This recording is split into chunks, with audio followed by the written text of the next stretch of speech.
Welcome back. All right. Yes, there is a reason I'm wearing a Golden Seals jersey or an Oakland Seals jersey for a news video. We'll get to that.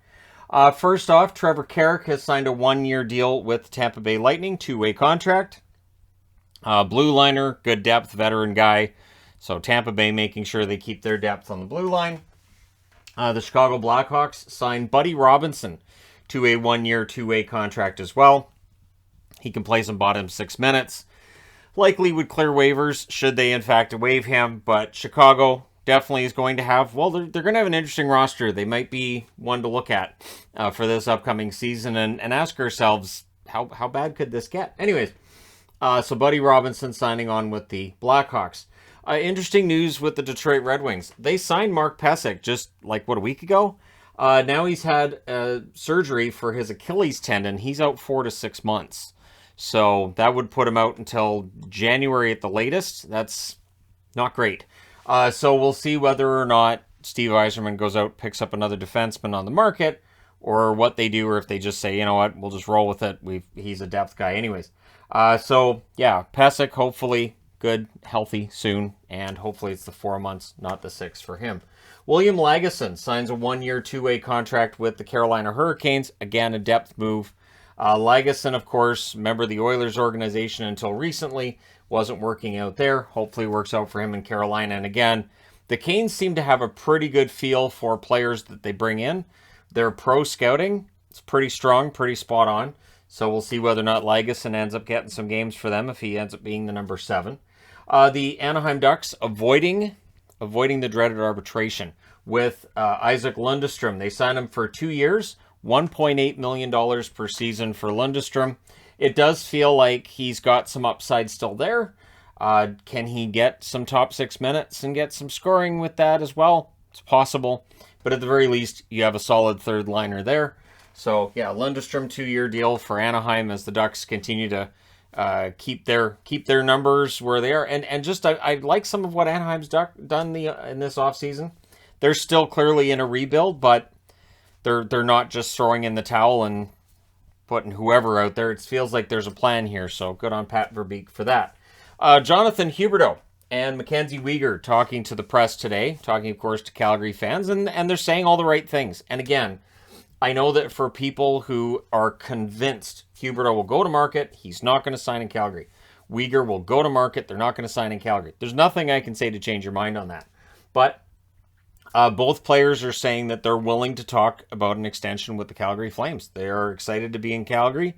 They're looking forward to it, and they're willing to at least talk extension with the Flames. So this is good news. Brad Treliving, I think, should sit down with both, get an idea from either the players or from their agents what the money's going to look like and what their clients would want, and see whether or not it fits with the Flames' long-term plans. At the very least, if everything falls apart in Calgary, they'll move him out at the deadline for assets. But I don't think it'd be the worst thing in the world for them to extend Huberdeau. He wants to get Elias Lindholm to 50 goals. Lindholm had 42 last season, and he believes he can get Lindholm to 50 goals in a season. And I wouldn't be surprised. Huberdeau is an excellent passer. I really think Flames fans are going to be excited to see him in the lineup. And again, I think this trade, in the event that they're able to sign Huberdeau to an extension, in the event that they're able to sign Weegar to an extension as well, this could be remembered as a moment where the Flames could have gone right off the cliff and they avoided it. They don't. So we'll see what happens. But again, Huberdeau saying all the right things. So in the world of jerseys, there's always leaks. The Vancouver Canucks reverse retro jersey has leaked. It looks like it's the Johnny Canuck logo that they're going to be using, and not the Johnny Canuck logo they've been using in Abbotsford, but a throwback to the WHL version of the Johnny Canuck logo from back in the day, and it's a blue jersey. But one thing that people have really taken note of in the pictures of this jersey is the reverse retros having orange NHL shields on them. Now, this is the old NHL logo right here, so I'll bring it up closer to the camera. There's your old NHL logo before they changed to this one here. So you'll notice that they changed the direction that the NHL logo was facing, and this one's going uphill, this one's going downhill, that kind of thing.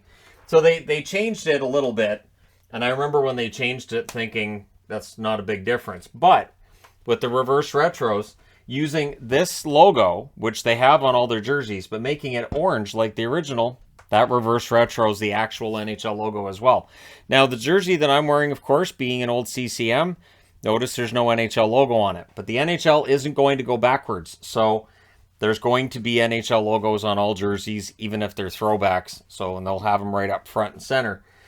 And yeah, so I think that's a nice touch. The problem is, it is easy to get this logo to match all jerseys because it's silver. It's a nice neutral color. Orange doesn't suit every color of jersey. So that is something that it'll be interesting to see if it's distracting on some of the jerseys, if it gets lost in, say, like the Flyers jersey, right? If it's orange, if it's the same shade of orange, it could get lost there. So we'll see what happens.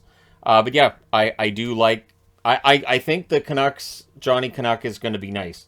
Also, Jace Hawryluk, the Ottawa Senators have announced he has been signed to a one-year deal, two-way contract. I like Hawryluk. He's played for the Sens before. We'll see how he does in his return. So there you go. Let me know your thoughts in the comment section below as always. Don't forget to hit like and subscribe. If you're browsing your way through, you just happened upon this video. Thank you guys so much for watching, for all your support. I will talk to you again soon.